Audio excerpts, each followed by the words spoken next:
Hey, what's up YouTube? My name is Atrugram, and this is going to be episode 10 of Let's Play Pokemon Blue, completing the Pokedex edition, or Let's Catch All 151. I still haven't thought of a very good way to introduce this Let's Play, but yeah, so in this episode, we are going to be first taking on something. We're going a little bit out of order in this episode, just because I decided that I wanted to. And so I believe this is a Celadon city that we're in, and we're going to be taking on the fighting dojo, just because I had already done a couple things out of order, and so I thought, hey, I'm going to do another thing out of order. This was a conscious decision, though, since I'd already finished the SSN before getting the second gym badge. I was like, that was out of order. Let's do something else unique and out of order. First off, I have to check up on Marcel to make sure that she can, it's Mr. Mime, so he can handle the fighting type Pokemon, which are about like level 30-ish and above. And so just I do show off the battle with the champion, because that's an important battle, but other than that, I just kind of cut out all the battles because they're pretty. They can pretty much all be summarized by the battle that I have with the champion, and I was gonna go heal up, but I forgot. But I didn't realize that if I tried to like walk up, then he would like automatically. I didn't really forget, I just didn't realize. And yeah, so I have to deal with level 37s, and looking at my team, level 26, the thing I was preying off of with Elizabeth is the fact that Elizabeth has the poison type, is poison type, so he resists the fighting type moves, as well as she's fairly bulky because of just statistics, and then also body slam being able to paralyze, which it did the first time, which is nice. I mean, it's a 30% chance, so it happens decently enough, but it came through right there pretty clutch. In other news of Let's Playing, I let my dad borrow my mic for a little bit, just so he could like do some audio recording stuff, music stuff basically, and he put it on a mic stand, and now I'm recording, instead of just sitting my blue snowball, or not my blue snowball, my blue Yeti, instead of just sitting it on the little desktop stand that it has, I have it on a mic stand, and I think now I'm going to use it to record Portal 2. I did buy a headset, so I could also record it with that, but I'm gonna just I'm gonna mess around with quality tests right now, and then depending on which one's better, I'm probably gonna record for like half an hour or 45 minutes today, just because I feel like it, and also I don't want to run out of time in my winter break, because it's almost over, and I haven't really done that much YouTube related stuff, and I know that once break is over, I really won't have much time at all to do YouTube stuff. Going back to school, it's 2013, so, you know, I gotta start off the year correctly. I actually haven't been to the gym in, like, a long time, but it's only the 3rd, but I haven't been in, like, a week, just because I want to try to avoid, this first week of people that have their New Year's resolution to lose weight, because it's so annoying to have an overcrowded gym with people that have no idea what they're doing. And especially my gym is kind of it's almost like more of like a fitness club where a bunch of people that have like no idea about lifting weights go. The only reason why I lift weights is because of baseball, but anyway, that's enough about me. Basically just trying to get as much YouTube stuff as done as possible.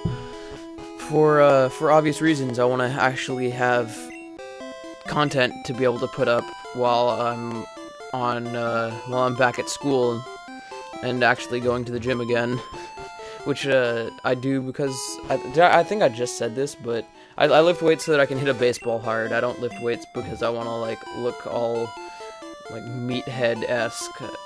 Just for I do it for the strength purpose and not for like the aesthetics.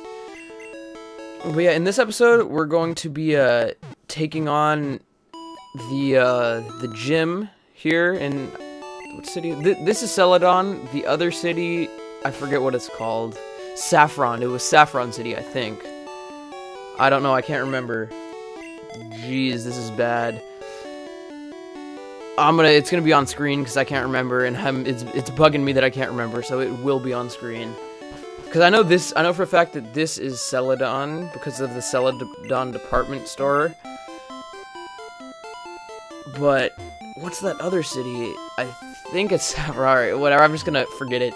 The fourth gym, Erica's gym, is a grass type gym, and we're going to be using, because of a lot of grass poison types, we're going to be using Mr. Mime, as well as what I'm going to be trying to mostly use is Growlithe. But I basically cut out all the battles because there's no point in jump cutting them, because I've realized that it's kind of more work than it needs to be, so I just crossfaded into going into the gym to taking on the leader, because that's the only person that we're going to be taking on either way. So yeah, Growlithe kind of proved to be not as great as I would have hoped during this this little endeavor. Oh, oops, I accidentally hit the mic stand. I wonder if that'll make any noise. Shella, that's I've really messed up on that name. Just because Ember's its only move, and I need a better fire type move than Ember. I believe it learns Flamethrower at like level 40 something or 50, and that's like at the end of the game basically. So that's not gonna help me that much, except for the fact that I probably could train Shella up to a higher level pretty easily because of the double EXP. I'm actually using 3 traded Pokemon on this team, so a lot of my team is leveling up fairly easily, especially Marcel, as you can see, is already gained 4 levels, I believe, from the beginning of the video. But really, it just makes training up Elizabeth seem more tedious, almost, because until I get Surf and Earthquake, she is kind of subpar for my team. Training up, what's his name, Thomas, the Parasect, hasn't been the most fun either, just because of his shallow move pool, but he's been getting increasingly more fun. He's kind of grown on me as I've played through the game. Granted, I'm not too far, but I actually do already have like 7 hours logged of playtime, which is kind of a lot when you consider that this is the 10th episode. There's a lot of footage being taken out, as you can probably tell. God, I need to stop hitting this mic stand with my leg. I want to be like facing the mic, so I'm like kind of sitting close to it, and it's leading to me hitting it a lot.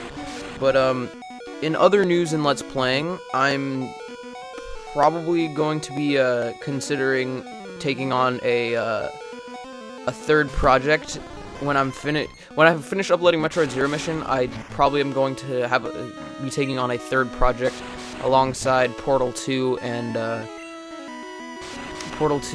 this Let's Complete the Pokedex. It'll most likely be a sort of like mini project, a smaller game or something, but I will have the a voting thing up eventually for games. Actually, it might not even be that small, because I'm thinking about it, games that I'm considering playing are actually pretty longer than any game that I've played so far, especially because a lot less footage will be taken out from them. But so just I'm considering adding in a sort of side project. I don't really know whether or not I'm going to. There's good reason to, with the fact that these Pokemon episodes take a long time to make. However, they're a lot more satisfying to make, because it's a lot of editing, and if I kind of put it together well and do all of that, then it is a lot of fun. And oh my god, this Tangela was a pain. It's level 24. I just dealt with 2 level 37s, but it took me so much longer than it should have to deal with this Tangela. Tangela's bulky, man. I was actually kind of considering using it on my team for this playthrough, but I ended up deciding not to, even though I do like Tangela a lot. I've never used it on a team, but I used it when I played competitively a little bit. I actually used Tangrowth more, but I came up with a couple unique movesets for it, and it was a lot of fun. I've kind of had the, I felt sort of inclined to do a little bit more sort of competitive Pokemon stuff, but I don't want to upload it, because then I'd feel somewhat like boxed into having to do it, which is no fun sounding to me, because I'm worried that I might get tired of it as quickly as I did before, and then I would want to delete those videos, and that's kind of a it's a predicament, to say the least. I don't want to be caught in that situation. That's no bueno.